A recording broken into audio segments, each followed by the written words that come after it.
Hey, what's going on, guys? I'm Elliot, aka Apartment Bartender, and in this video we're going to talk all about home bartending tools of the trade.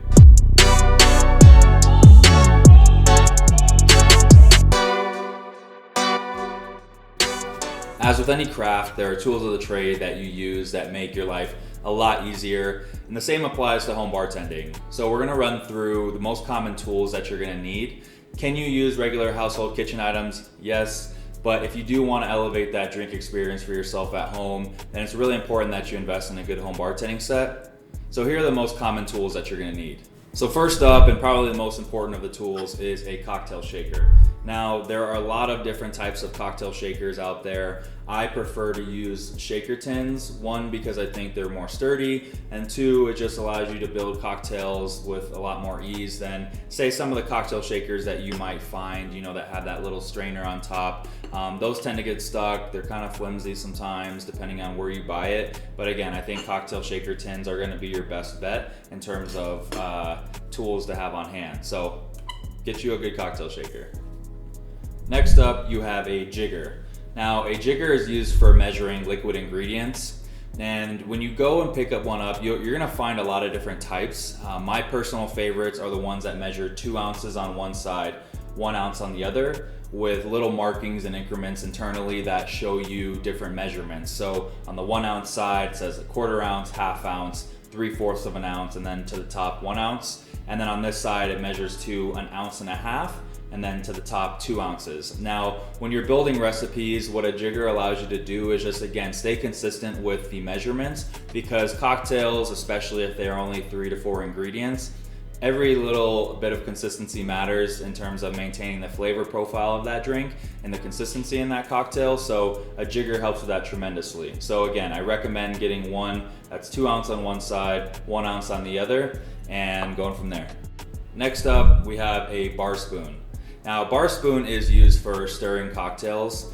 You might think that you can use a regular kitchen spoon, but you can't, because the way that the bar spoon is structured, it's meant to kind of glide along the outside of the ice in a mixing glass so that you're properly chilling and diluting your drink. What you don't want to do, again, is use like a kitchen spoon, shove it in the mixing glass, slosh it around like a madman, because as that ice starts to chip, it starts to melt, and it can lead to an over-diluted drink, and nobody likes a watered-down cocktail before they even start to sip it. So a bar spoon is good, again, just for stirred cocktails, and definitely necessary to have on hand. Next up, we have strainers. Now, a strainer comes in 3 different types. You have what's called a Julep strainer, you have what's called a Hawthorn strainer, and then you have a fine mesh strainer.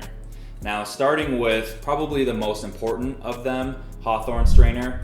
The way Hawthorn strainers are structured is they have a gate, and they're meant to hold back any unwanted ingredients that you're going to be straining into your cocktail, right? So think ice, think blackberries or mint or herbs that you might be muddling. Strainers really help to hold back those unwanted ingredients. A julep strainer is meant for stirred cocktails. So as you're stirring the cocktail, once it's all ready, then you would just fit it over the top of your mixing glass and strain it into your glass. And again, same principle, it holds back the unwanted ingredients, in that case, ice. And a fine mesh strainer is kind of an extra layer of protection. So when you do strain from a cocktail shaker into your glass, say you're making a shaken cocktail like a daiquiri, and you muddled some strawberries in it, and you don't want those strawberry chunks floating around your cocktail, what you would do is you would strain into the fine mesh strainer over the glass so that the fine mesh strainer will catch any unwanted ingredients. Next up, we have a muddler. So a muddler is used for pressing down ingredients, like, for example, fresh herbs or fruit. So what you would do in a cocktail shaker, and I'm just gonna use this mixing glass just to show you, but you would gently press down on the ingredients to release the flavor. For example, if you're muddling berries, you want to get that fresh juice from the berries, or if you're muddling herbs, you want to gently press on the herbs like mint just to release that flavor into your cocktail. So again, a lot of cocktail recipes call for muddled ingredients, so it's always good to have on hand. Alternatively, you can use the back of like a wooden kitchen spoon, but again, you want to make sure that you have the right tools on hand.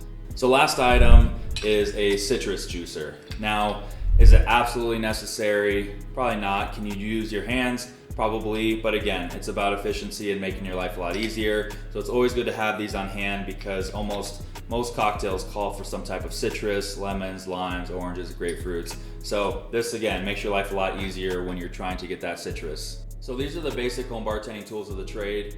There are some other ones that I would recommend, but I'm gonna do another video on those because those items might be tools that you'll pick up over time. But again, if you're gonna start out in the world of home bartending, these are the basic tools that I would recommend you have on hand. So I appreciate you guys tuning in, and as always, keep mixing. Cheers, guys.